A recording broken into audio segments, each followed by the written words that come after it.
Bismillahirrahmanirrahim. President Barusha, Mr. Clark, distinguished faculty and guests, religious leaders, dear students and members of the Cooper Union community, thank you for this opportunity to speak at one of the world's most distinguished colleges. From Cooper Union, I would like to say thank you, America, for extraordinary efforts that you have made to create peace in Palestine. And in particular, to President Barack Obama and Secretary of State John Kerry for their endless trips back and forth in search of peace. What President Obama and Secretary Kerry did took courage, just as it took courage for Abraham Lincoln to stand at this very podium to argue for the end of slavery. I am honored today to stand in front of you at this podium where 8 men who were or became American presidents have stood and announced their programs and platforms. This great hall has been instrumental in the furthering the abolitionist movement, the women's suffrage movement, American labor movement, the civil rights movement, and the Native American rights movement. These walls have heard men and women speak far more eloquent than me. I ask their accommodation for the next half hour to also hear me. I come here today to convey to you the greetings of my people in Palestine, who aspire for peace and justice. Palestine is a country in the heart of the Middle East, a country in the Middle East where Christians and Muslims live in harmony, a country in the Middle East, the birthplace of Jesus Christ, in Bethlehem, where I pray with my fellow Palestinian Christians 3 times every year, a country that hopes to live in peace and security side by side with its neighbor, the State of Israel. I come today to pledge to create the new peaceful state of Palestine. I come here to ask you to rethink Palestine. This may especially be seen by some as an odd and hard place for a faithful Muslim to talk peace. Here, almost in the shadow of Ground Zero, where thousands of innocent American men, women, and children were also victimized on a white September day. But today in Cooper Union, I stand on the same place where Abraham Lincoln stood over 150 years ago and condemned the scourge of slavery to state loud and clear that we, the Palestinian people, condemn terrorism. We condemn what happened in September 11. We condemn the treatment of Christians and non-Christians by ISIS, Daesh. I am speaking on behalf of 99% of the Muslim peoples around the world, here today nearly in the shadow of Ground Zero.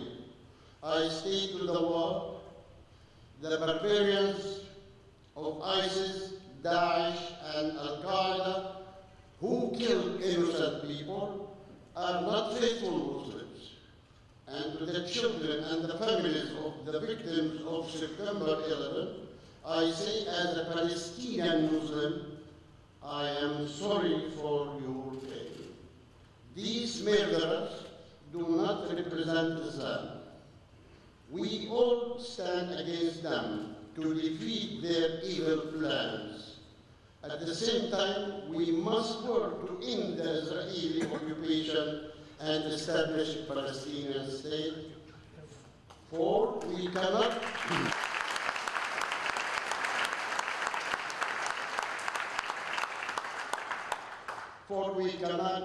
fight terror only by the gun. Recently in the Vatican, Pope Francis, Shimon Peres, the former president of Israel, and I prayed together for peace. We prayed together because though we come from three different religious traditions, we all pray, in fact, to the same God, to the same one God of Abraham. Our holy book, the Quran, says, Bismillah ar-Rahman ar-Rahim, O mankind, we created you from a single pair of a male and female, and made you into nations and tribes that you may know each other. Verily, the most honored of you in the sight of Allah, the most virtuous of you. I am older than you, 79 years old, to be exact. My life has been largely different, for better or worse. So today I come to tell you, young people, what I prayed for in the Vatican. I prayed for different way. I prayed that day for an end to the occupation of my country, Palestine.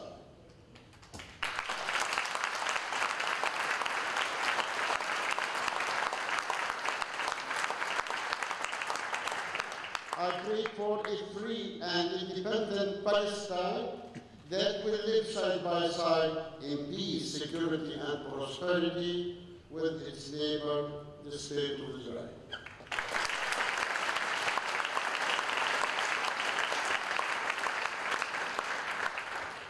As you may know, Jews, Christians, and Muslims have lived peacefully together in Palestine for centuries. So peace between religions runs through the heart of the most sacred city in the world, Jerusalem. Peace between the world's religions runs through Jericho, the oldest city on earth. Peace between the world's religions runs through Palestine. I prayed with the Pope that day for Palestine and Israel that build bridges together instead of walls.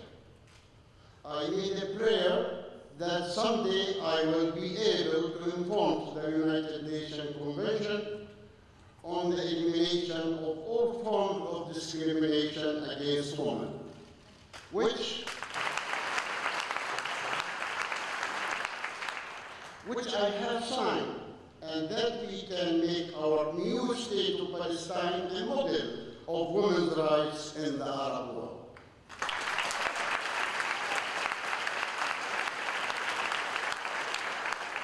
I also pray that Israel will finally, after a long wait, live next to Palestine as a good neighbor and not as an occupier.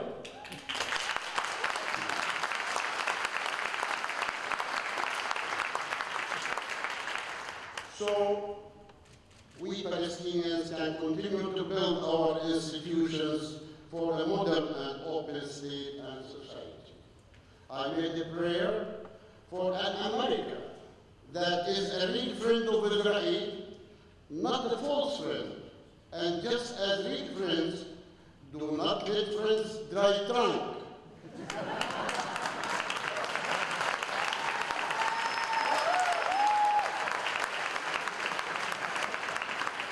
So, too, a real friend of Israel would not let them engage in the widespread killing of women and children, including bombing United Nations schools and hospitals, such as we saw in Gaza.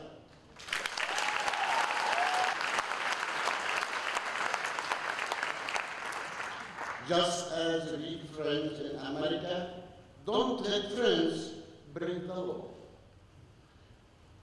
A real friend of Israel would not let them advance 15,000 new illegal housing units while at the same time claiming to engage in peace talks.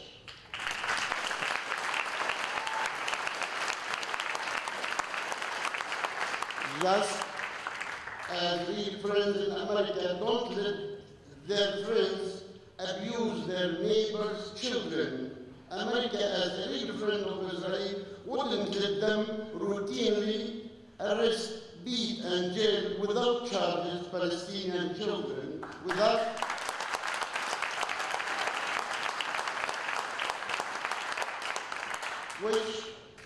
has been well documented by both journalists and by independent human rights groups. And so today, I come to ask you, the students of Cooper Union, I come indeed to ask all of the students of America and the world, will you join this old man in his prayers? Will you help me to build a peaceful world? I am sure your answer is yes as well.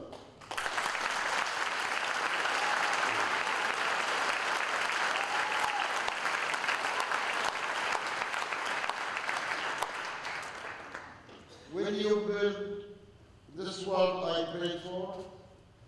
And in fact, a better world than that, because as the Christian Arab philosopher Khalil Gibran said, the future world of our children is so magical that an old man like me can never visit it, not even in my dreams.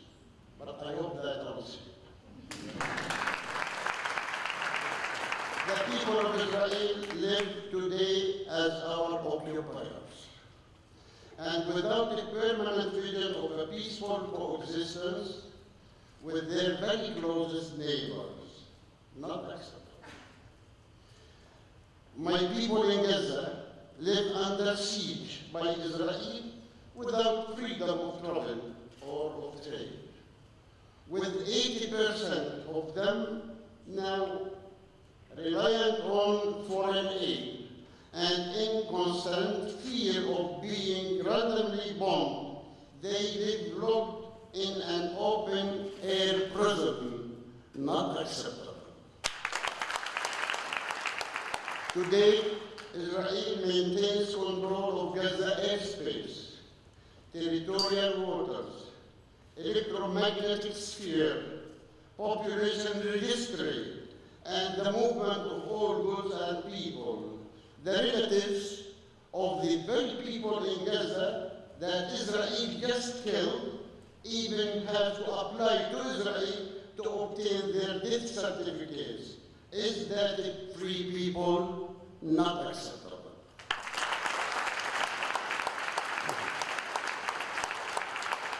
My people in the West Bank and East Jerusalem live under Israeli occupation, with segregated highways behind huge walls, traveling through constant internal checkpoints, a large number of them with no running water, a large number of them still in refugee camps for decades, with no right to a fair trial and no right to post bail, often physically beaten and abused upon arrest and with little hope for the future.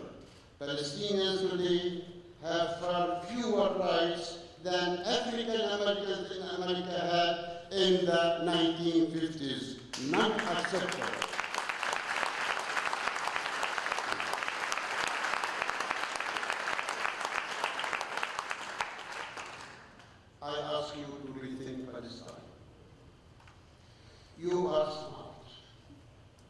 Study us carefully. Find the truth contrary to what is so often portrayed in your media. In the last decade, we have done our part. We tried for many months to begin serious negotiations with Israel. We said to the Prime Minister, Benjamin Netanyahu, since you openly state to the whole world that you support the two-state solution, why cannot we agree on a map for two states on the basis of 67 borders? Why, despite many, many requests, we had never gotten a map? I ask you to rethink Palestine. Help us stop the illegal stealing of our land. This week, I will propose to the United Nations a new timetable for peace talks. The key is to agree on a map, to delineate the borders of each country.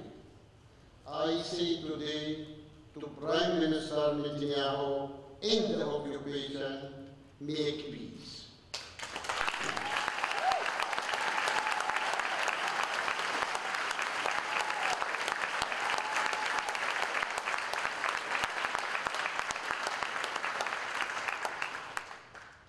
A quarter century has passed since the Palestine Liberation Organization officially endorsed the two-state solution.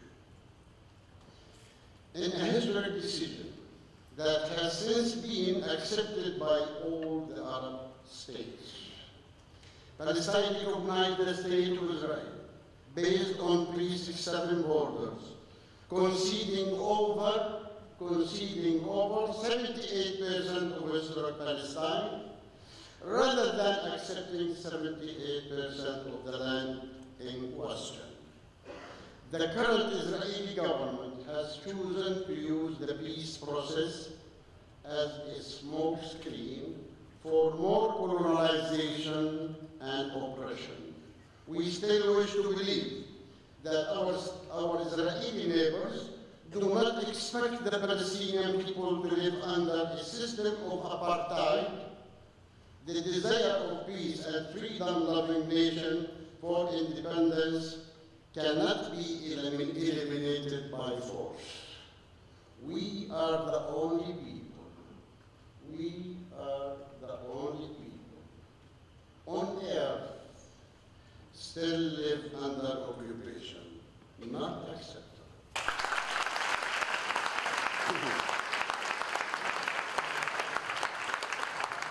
The fact is that the Arab League has presented a complete regional peace plan, the Arab Peace Initiative, in 2002, before 12 years. This plan, which still stands, offers Israel full recognition and normalization of relations by 57 member countries of the Arab League and the Islamic Conference, in exchange for what? For Israeli withdrawal to the 67 border and just an agreed solution between us and them to the refugee issue only. The refugee issue based on United Nations General Assembly Resolution 194. So our Nakba, which they deny, our Nakba can come to an end. Arab countries are the primary Arab countries. If anyone ever again tells you that the Arab countries are the primary barrier to peace, that is simply false. And it has been this way for over a decade. Rethink Palestine. Help us stop the illegal stealing of our land. Prime Minister Netanyahu, end the occupation, make peace. Only. We don't want anything else. End the occupation and make peace. We are ready for this. The eighth commandment says, thou shalt not steal.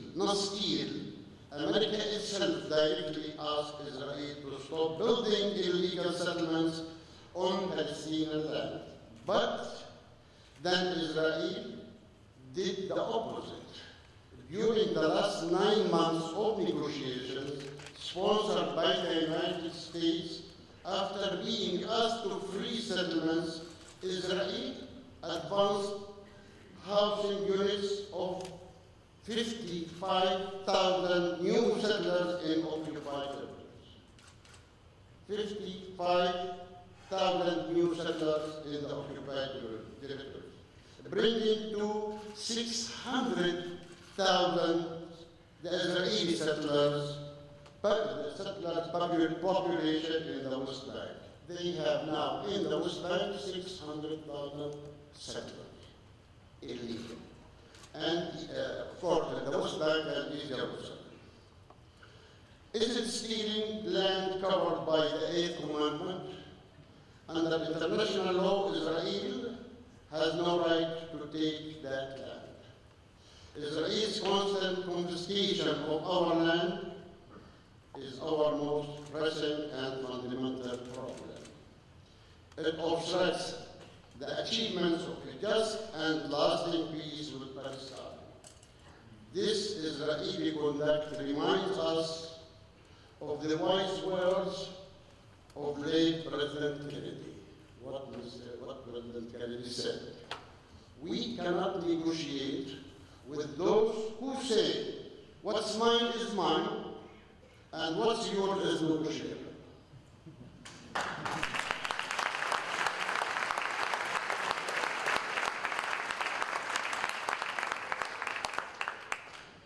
When Palestine exercised its long and overdue right to seek recognition of statehood before the United Nations 2012, it was not in an attempt to bypass a negotiating peace.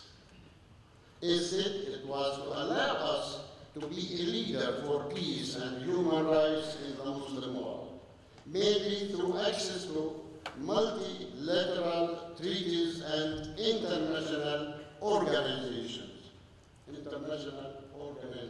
All the international organizations, we will be members of it.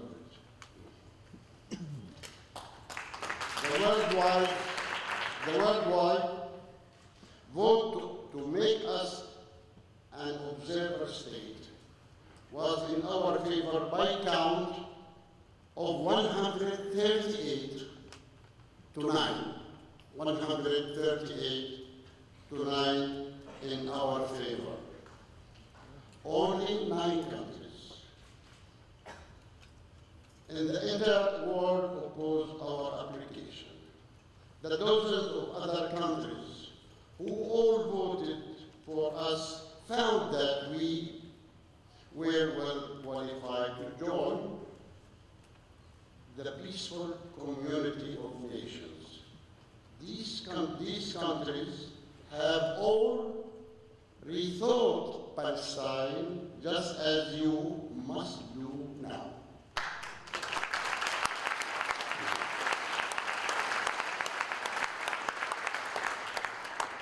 Rethink Palestine. Help us stop the illegal stealing of our land. Prime Minister. Prime Minister Benjamin Netanyahu. Enough. Enough is enough. End the occupation.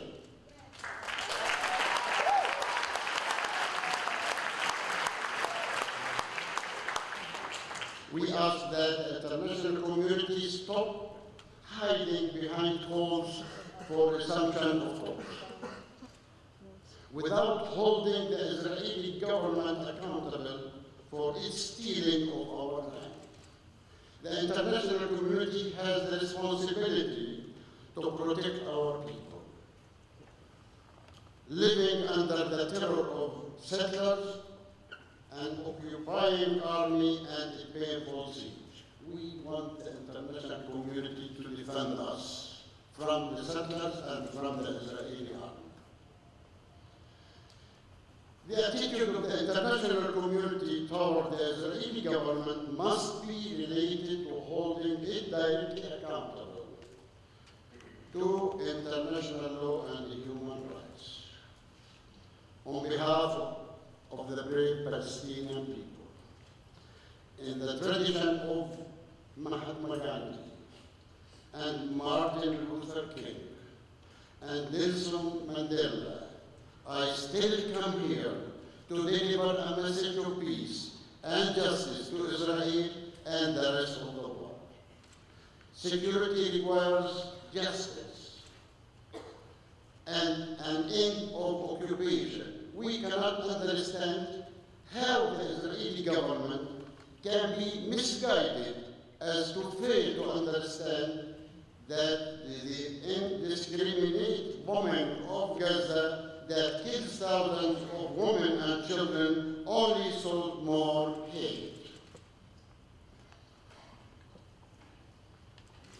As the president of the Palestinian people, I remain totally committed to the vision of a two-state solution, so we can live in peace with our neighbor Israel. This is the reason I joined Pope Francis together with President Paris in our prayer for peace. Now I have told you about my world, the world of this old man, but you are young. In the language of youth, there is no such word as tiger.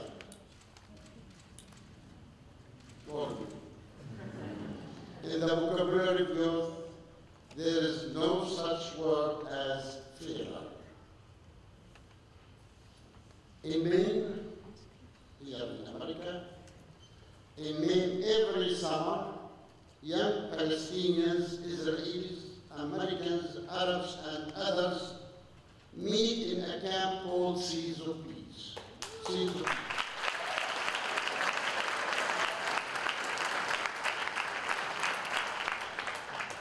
Founded in 1993. They built the very world I am calling for in Palestine. It works, it's real, it's the future. To those who say peace between Israelis and Palestinians is impossible, I say, let them visit America, I say, let them visit Maine.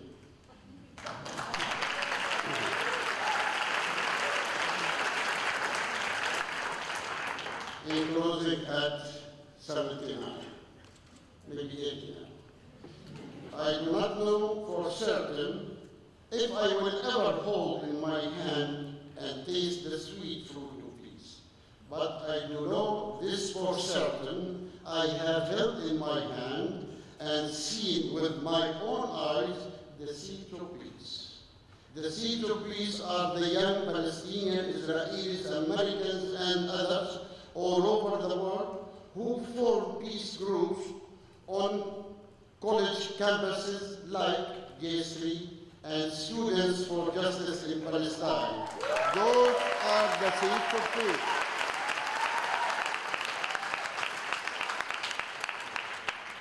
And you are the seeds of peace.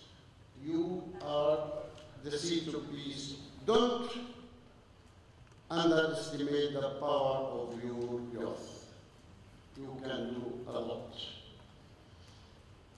It was the young people who marched in Birmingham, Alabama, with Martin Luther King, who caused race relations in America to be rethought.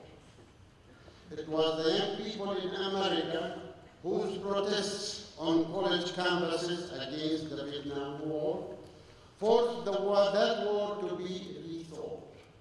It was the young people in America whose protests on college campuses against apartheid caused that injustice to finally end and I say this to you. You have the power to convince the American people to rethink Palestine.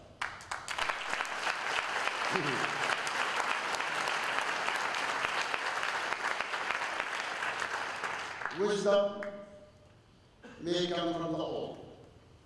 Passion for justice is the province of the young. The old ask, what day will justice come? But for the young, the time for justice is always now. In the vocabulary of youth, the time for justice is always right now, and so it should be.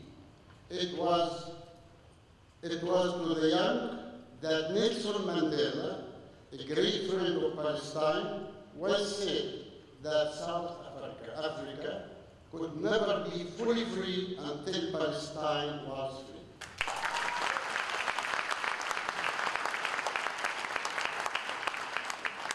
Nelson Mandela is waiting for us. Now, with each of you seeds of peace, start tonight to build the world I prayed for with Pope Francis. Will you seeds of peace create the world of tomorrow, where there will be no more Palestinians or Israelis killed? Will you seeds of peace create a world that supports the 99% of peace-loving Muslims, Jews and Christians, and reject violence, radical religion? Will you seek to peace rethink Palestine and ask others to rethink it? Will you do that for the sake of Palestinians and Israelis? Of course, you will. Because here at this magnificent college, the Cooper Union, where magical things are created, as at colleges across America, religious and ethnic diversity already exists. You have already created in your universities a model of the very world of interreligious coexistence and peace and love that the old people try to tell you is impossible in my country. Don't believe them. Despite all Israeli attempts to make our nation accept a reality of exile and apartheid, under the cover of impunity, we continue our peaceful march towards freedom. Paraphrasing our late poet Mahmoud Darwish, you know Mahmoud Darwish, or heard about it. Standing here, we say, staying here, permanent here in Palestine, eternal here, and we have one goal, one to be. And I say, yes, we will be.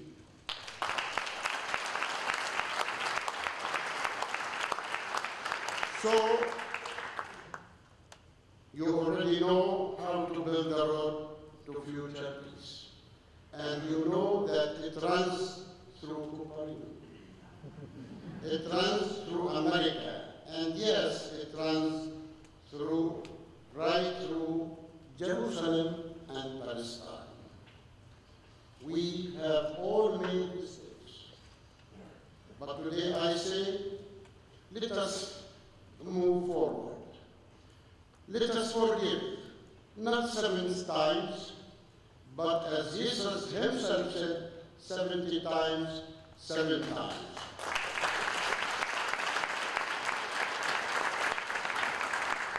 Martin Luther King said, the arc of the moral universe is long, but it bends towards justice.